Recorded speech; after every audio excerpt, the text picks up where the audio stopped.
کہ نبی بیٹھے ہیں، صحابہ کی مجلس لگی ہے، نبی پاک علیہ الصلوۃ والسلام سے صحابہ اکرام نے پوچھا یا رسول اللہ یہ آخرین کون ہیں؟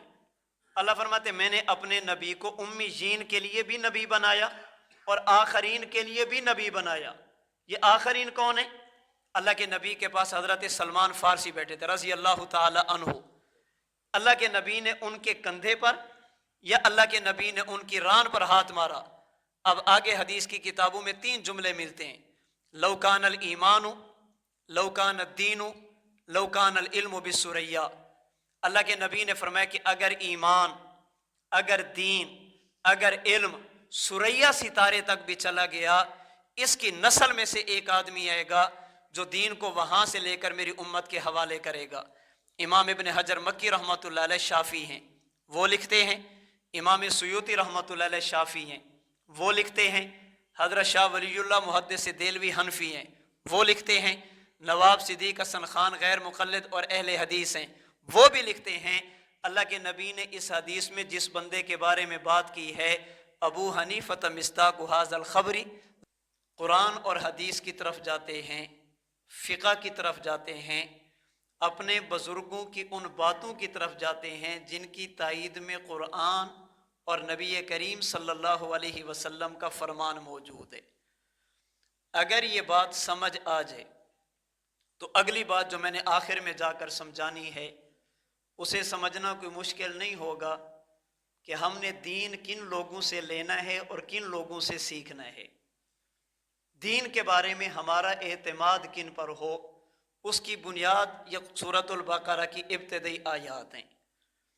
اللہ تعالیٰ فرماتے ہیں الذین یؤمنون بالغیب، مومن وہ ہیں جنہیں نظر آئے یا نظر نہ آئے، سمجھ آئے یا سمجھ نہ آئے، اللہ فرما دیں یا اللہ کا رسول فرما دیں، وہ اسے قبول کرتے ہیں۔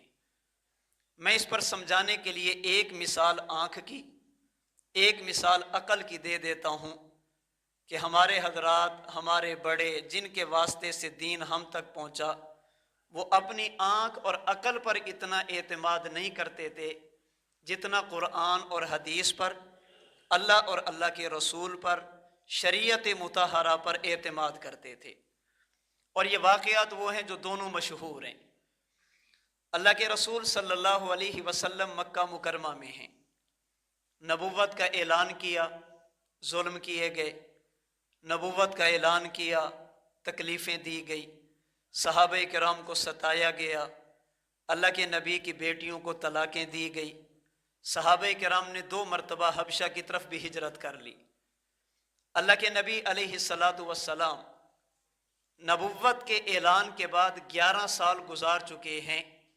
اللہ تعالیٰ نے آپ کو تاریخ کا ایک لمبا سفر اور سیر کرائی، جس سفر اور سیر کو معراج کہا جاتا ہے۔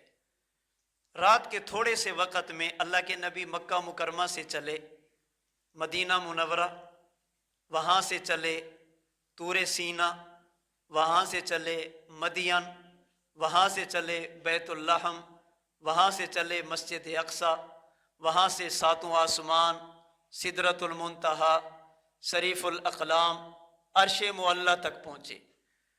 اللہ کے رسول صلی اللہ علیہ وسلم نے اتنا لمبا سفر رات کے تھوڑے سے حصے میں کیا۔ آپ واپس تشریف لے آئے، آپ نے آ کر بتایا کہ میں اللہ کا نبی ہوں، میری نبوت پر جہاں اور دلائل موجود ہیں ان میں سے ایک دلیل یہ ہے کہ اللہ نے مجھے آسمانوں کی سیر کرائی، اللہ نے مجھے معراج کرایا۔ نبی پاک علیہ الصلوۃ والسلام نے جب یہ بات بتائی، صحابہ کرام رضی اللہ تعالی عنہم اجمعین کے ایمان میں اضافہ ہو گیا، ان کا ایمان مزید مضبوط ہو گیا۔ اللہ کے نبی کے جو دشمن تھے، مخالفین تھے، انہیں ایک نیا ہتھیار مل گیا اللہ کے نبی کے بارے میں پروپیگنڈا کرنے کا، دین سے لوگوں کو دور کرنے کا۔ ابو جہل کے سامنے اللہ کے نبی نے یہ بات رکھی، ابو جہل نے مذاق اڑایا، نہیں مانتا، کیسے ہو سکتا ہے تھوڑے سے وقت میں اتنا لمبا سفر، یہ کیسے ممکن ہے؟ اور اس نے صرف مذاق نہیں اڑایا بلکہ اللہ کے نبی کی مجلس سے اٹھ کر جب یہ باہر گیا تو اس نے باہر بھی لوگوں کو بد ظن اور بدگمان کرنے کی کوشش کی۔ جب یہ یہاں سے باہر نکلا، حضرت ابو بکر صدیق رضی اللہ تعالی عنہ سے ملاقات ہوئی۔ حضرت ابو بکر صدیق گھر سے اللہ کے نبی کے پاس آ رہے ہیں، اور ابو جہل اللہ کے نبی سے اٹھ کر اپنے گھر کی طرف یا اپنے خاص مشن پر نبی کی مخالفت کے لیے جا رہا تھا۔ چونکہ باجماعت نماز معراج سے پہلے فرض نہیں تھی، انفرادی عبادت تھی، اس لیے حضرت ابو بکر صدیق اپنے گھر سے عبادات سے فارغ ہو کر اللہ کے نبی کی طرف آ رہے ہیں۔ یہ میں نے سوال کا جواب دے دیا، کوئی یہ نہ سمجھے کہ کیا ابو بکر صدیق نے باجماعت نماز نہیں پڑھی تھی، ابھی جو آ رہے ہیں۔ اس لیے کہ اس وقت نماز کی فرضیت ہی نہیں، نماز کی فرضیت معراج کے موقع پر ہے۔ حضرت ابو بکر صدیق کا سامنا ابو جہل سے ہوا۔ ابو جہل نے کہا، صدیق ایک بات تو بتاؤ۔ آپ نے فرمایا پوچھیے۔ ایک شخص کہتا ہے کہ میں رات کے تھوڑے سے حصے میں اتنا لمبا سفر کر کے آیا ہوں، کیا آپ اس بات کو مانیں گے؟ حضرت صدیق اکبر بہت جلدی متاثر نہیں ہوتے تھے، وہ سمجھتے تھے کہ یہ بندہ کس پس منظر میں بات کرنا چاہتا ہے۔ حضرت صدیق اکبر نے پوچھا کہ یہ کہنے والا ہے کون بندہ ہے جو کہتا ہے کہ میں نے اتنا لمبا سفر میں نے کی ہے؟ اس نے کہا کوئی بھی ہو۔ فرمایا نہ، کوئی نہیں، بندہ بدلے، بندے کی حیثیت بدلتی ہے، اوقات بدلتی ہے تو بات کی اوقات بدل جاتی ہے۔ ایک بندہ ایسا ہے ہمارے مظفر گڑھ میں رہتا ہے، اس کے پاس موٹر سائیکل ہے، وہ کہتا ہے کہ میں یہاں سے ملتان ایئرپورٹ تک پہنچا ہوں اور 30 منٹ میں پہنچا ہوں۔ آپ میں سے کوئی بندہ بھی اس کی بات پر اعتماد نہیں کرے گا۔ ایک بندہ ہے اس کے پاس کار ہے، وہ کہتے ہیں میں یہاں سے لاہور 1 گھنٹے میں پہنچا ہوں۔ آپ میں سے کوئی بھی اس کی بات پر اعتماد نہیں کرے گا۔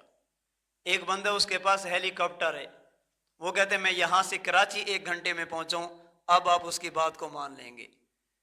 ایک بندے کا لاہور جانا نہیں مان رہے، دوسرے کا کراچی جانا مان رہے۔ کیوں؟ اس لیے کہ ایک کی حیثیت کار کی ہے، ایک کی اوقات جہاز کی ہے۔ بندہ بدلتا ہے، سواری بدلتی ہے، اوقات بدلتی ہے، تو بات کی وقت اور قیمت بدل جاتی ہے۔ حضرت ابو بکر صدیق نے فرمایا جانے والا کون ہے؟ جس کا تو نے کلمہ پڑھا ہے، جس پیغمبر کی تو نے بات مانی ہے، جس کی بات مان کر اپنا سب کچھ دین پہ قربان کر دیا۔ حضرت صدیق اکبر نے فرمایا اگر میرے پیغمبر نے یہ بات کی ہے تو میرا نبی اس سے بھی تھوڑے وقت میں اس سے بھی لمبا سفر کر سکتا ہے، وہ اس سے بھی تھوڑے وقت میں اس سے بھی لمبے سفر پر جا سکتے ہیں۔ اب ابو جہل نے اگلی بات کی، صدیق اکبر یہ بتا سمجھ آتی ہے، عقل اس بات کو قبول کرتی ہے اتنا تھوڑا وقت اتنا لمبا سفر؟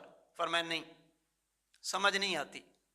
عقل کہتی ہے کہ وقت سفر لمبا ہو تو وقت زیادہ چاہیے۔ تو ابو جہل نے کہا اگر عقل اس بات کو قبول نہیں کرتی تو آپ مانتے کیوں ہیں؟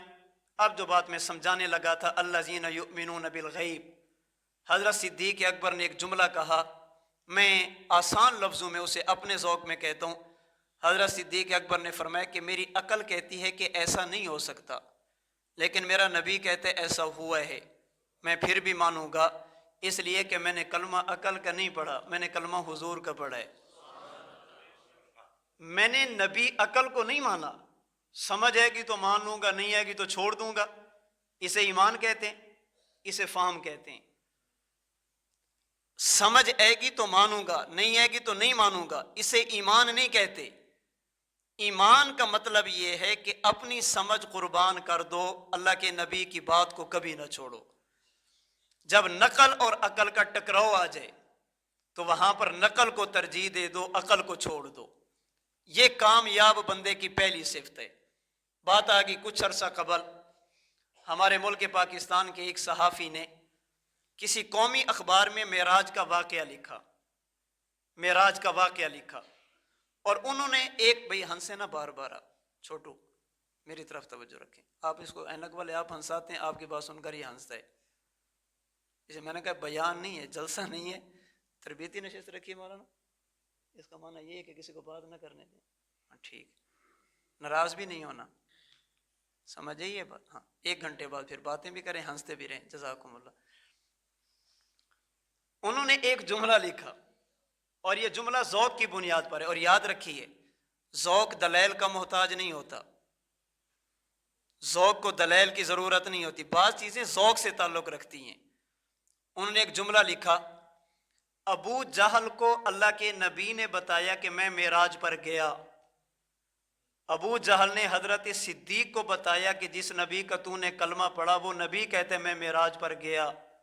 حضرت صدیق اکبر نے جب ابو جہل کو بات سمجھا دی، پھر اگلا جملہ کہا، ابو جہل آج رات کو ذرا بیٹھ کر سوچنا کہ تو کائنات کا کتنا بڑا بدبخت ہے، کتنا بڑا تو بدبخت ہے، اور میں کائنات کا کتنا خوش نصیب انسان ہوں. ابو جہل نے کہا وہ کیسے؟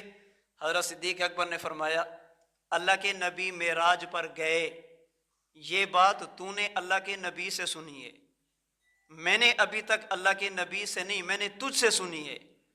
تو کتنا بدقسمت ہے، تو نبی سے سن کر بھی نہیں مانتا اور میں تجھ سے سن کر مان گیا ہوں. میں نے تجھ سے سنا، میں نے مان لیا، اور تو نے نبی سے سنا پھر بھی نہیں مان رہا. تو براہ راست لسان نبوت سے تو نے بات سنی. اللہ فرماتے الذین یؤمنون بالغیب، کامیاب لوگوں کی پہلی علامت، پہلی صفت یہ ہے کہ سمجھ آئے تو ٹھیک ہے، سمجھ نہ آئے اللہ کے نبی فرما دے تو ٹھیک ہے. جس پر نقل آ جائے وہ ساری باتیں چھوڑ دیتے ہیں، پھر نقل کو نہیں چھوڑتے، عقل کی قربانی دیتے ہیں.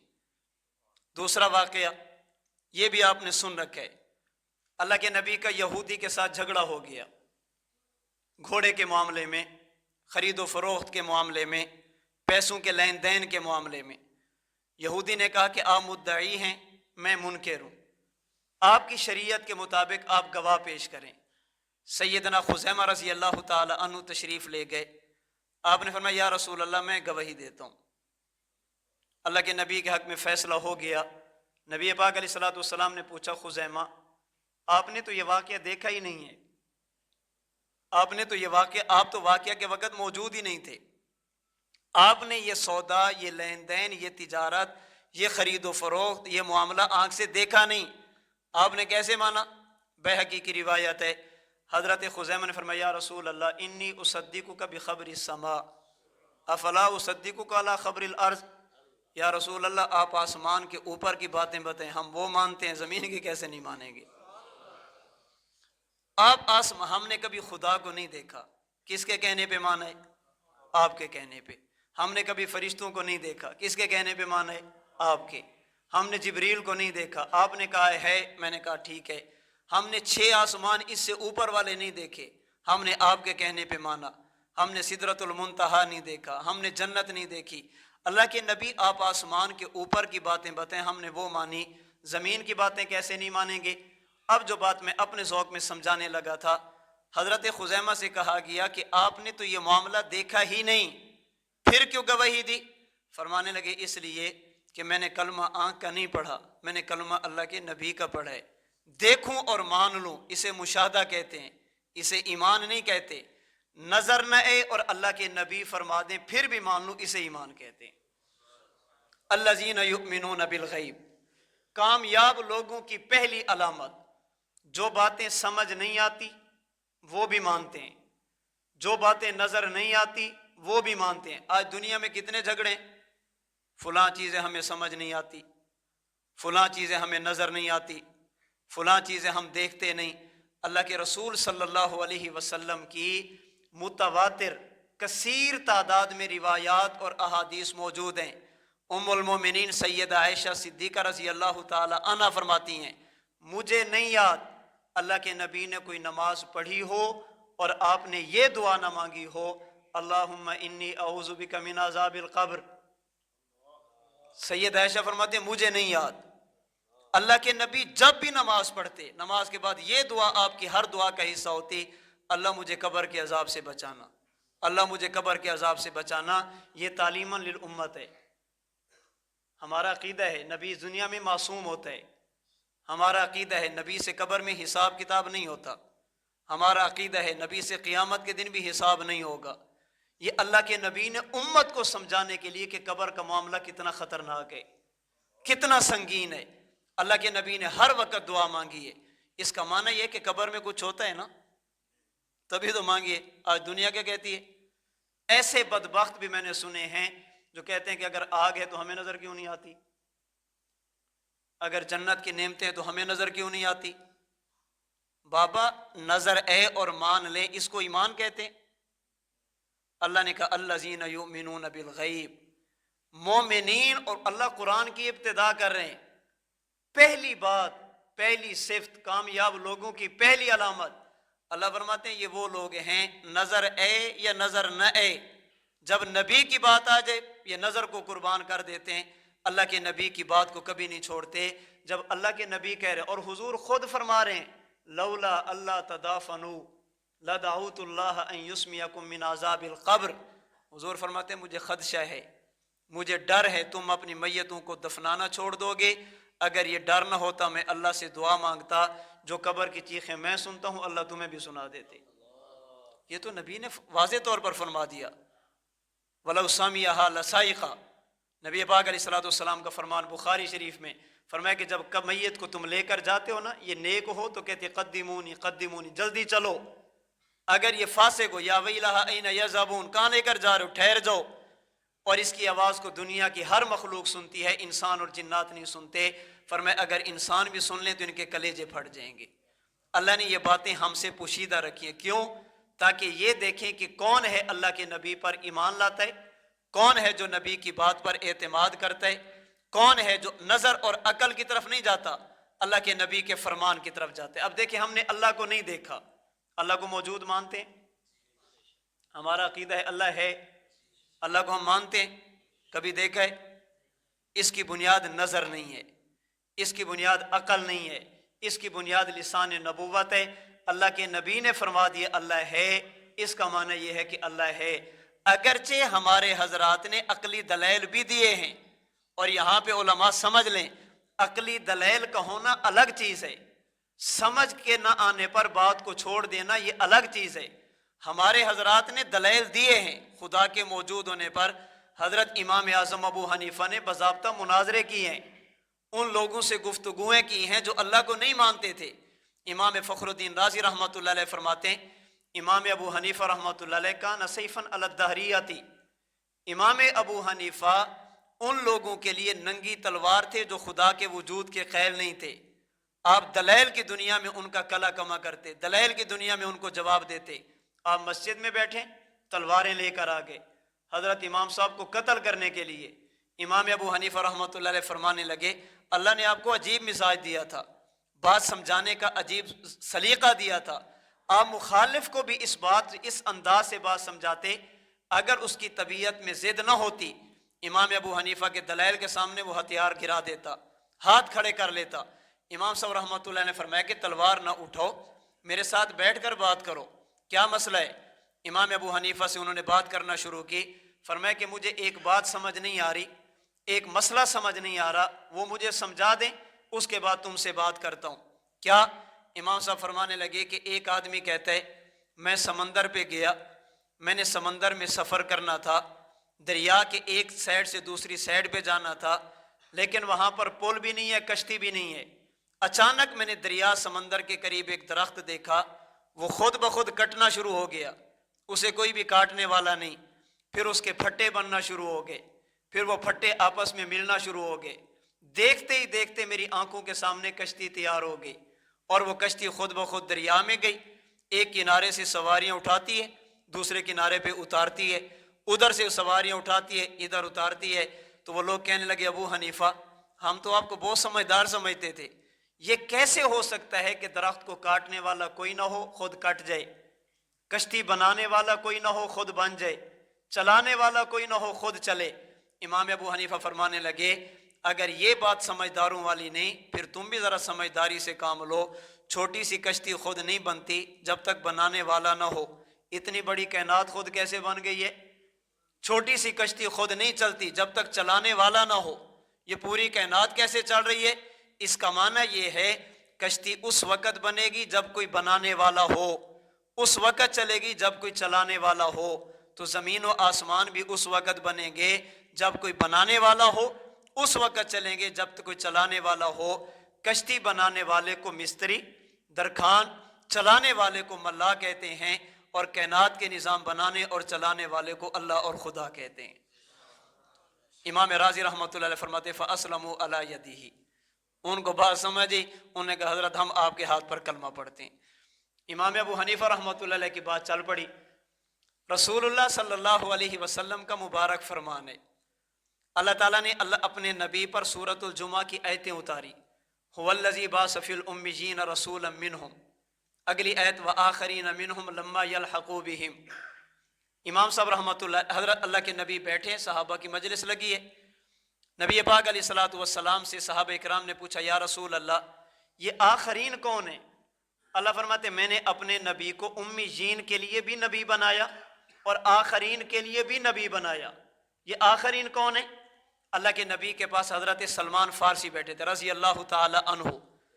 اللہ کے نبی نے ان کے کندھے پر یا اللہ کے نبی نے ان کی ران پر ہاتھ مارا۔ اب آگے حدیث کی کتابوں میں 3 جملے ملتے ہیں، لو کان الایمان، لو کان الدین، لو کان العلم بالثریا۔ اللہ کے نبی نے فرمایا کہ اگر ایمان، اگر دین، اگر علم ثریا ستارے تک بھی چلا گیا، اس کی نسل میں سے ایک آدمی آئے گا جو دین کو وہاں سے لے کر میری امت کے حوالے کرے گا۔ امام ابن حجر مکی رحمۃ اللہ علیہ شافعی ہیں، وہ لکھتے ہیں، امام سیوطی رحمۃ اللہ علیہ شافعی ہیں، وہ لکھتے ہیں، حضرت شاہ ولی اللہ محدث دہلوی حنفی ہیں، وہ لکھتے ہیں، نواب صدیق حسن خان غیر مقلد اور اہل حدیث ہیں، وہ بھی لکھتے ہیں اللہ کے نبی نے اس حدیث میں جس بندے کے بارے میں بات کی ہے، ابو حنیفہ مصداق ھذا الخبر، یا اگر ایمان، اگر دین، اگر علم یہ ثریا ستارے تک بھی چلا گیا، ابو حنیفہ علم کو وہاں سے لے کر میری امت کے حوالے کرے گا۔ اس کا معنی کیا ہے حدیث کا؟ علماء نے اس کی کئی تشریحیں کی ہیں۔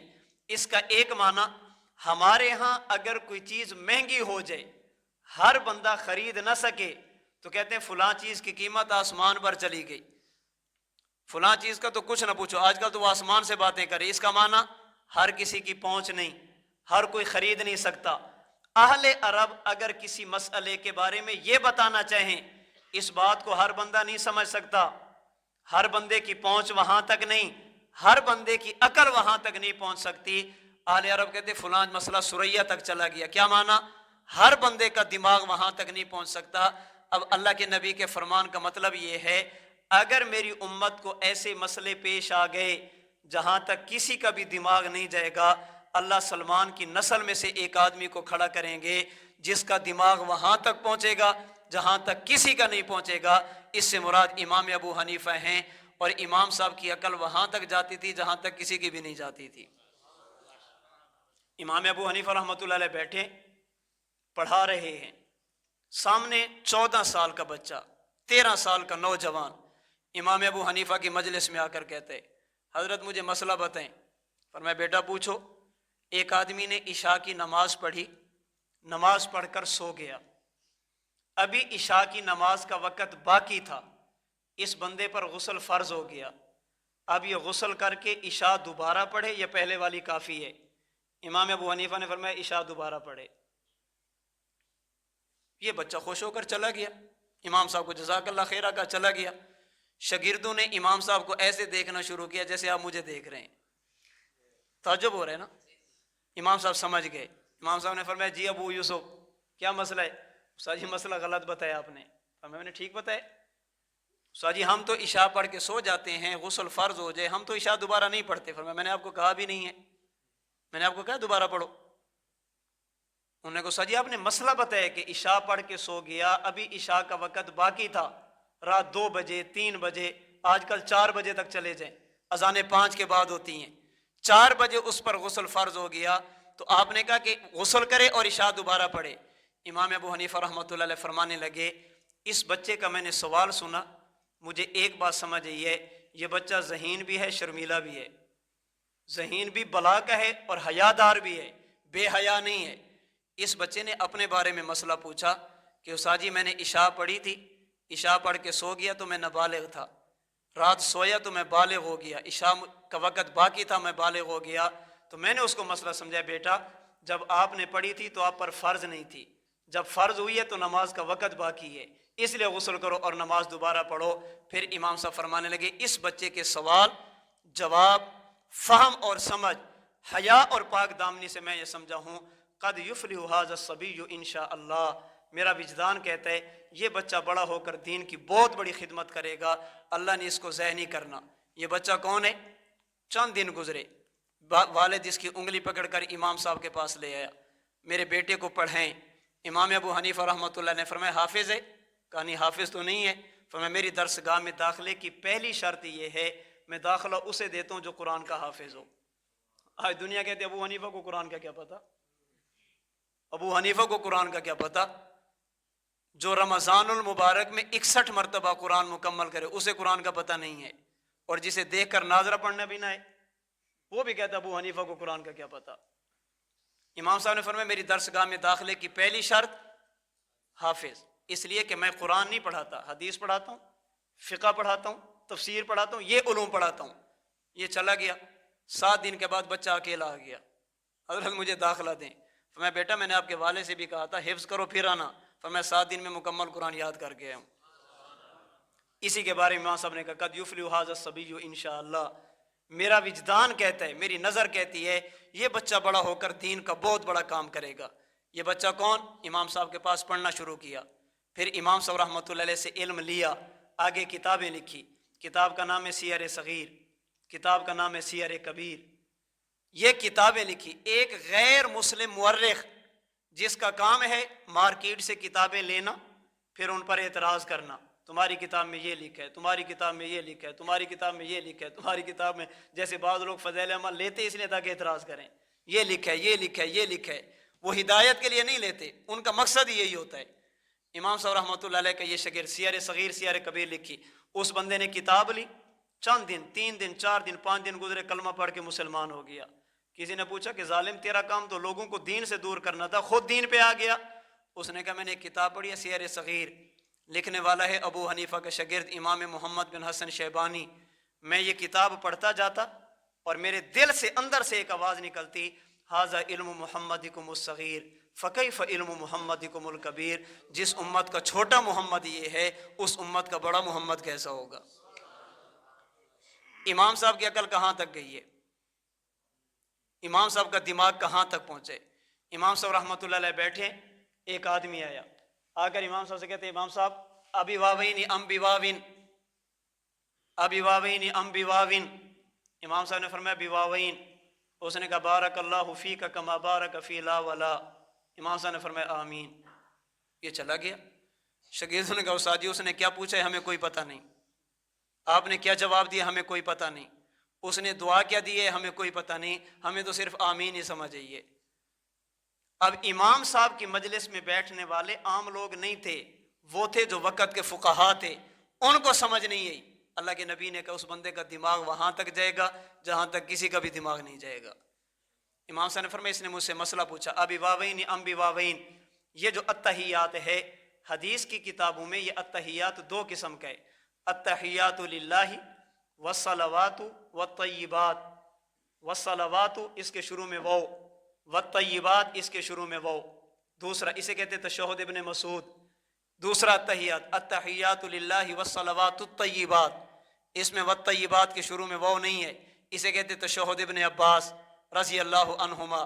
اس نے مجھ سے پوچھا حضرت میں تشہد کون سا پڑھوں جس میں 2 واو ہیں یا 1 واو ہے، والصلوات والطیبات یا والصلوات الطیبات؟ میں نے کہا بیٹا والصلوات والطیبات 2 واو والا پڑھ، 1 واو والا نہیں، اس لیے کہ 1 حرف پڑھے گا تو نیکیاں 10 بڑھ جائیں گی، نماز میں پڑھے گا تو مزید نیکیاں بڑھ جائیں گی۔ اس نے خوش ہو کر مجھے دعا دی بارک اللہ فیکا کما بارک فی لا ولا، اللہ آپ میں ایسے برکت عطا فرمائے جیسے اللہ نے لا اور لا میں دی۔ یہ اس نے قرآن کی آیت کی طرف اشارہ کیا، اللہ نے قرآن میں ایک درخت کا ذکر کیا جسے کہتے ہیں زیتون، اس کے بارے میں اللہ کہتے ہیں لا شرقیہ ولا غربیہ، لا شرقیہ ولا غربیہ، لا ولا، لا شرقیہ ولا غربیہ۔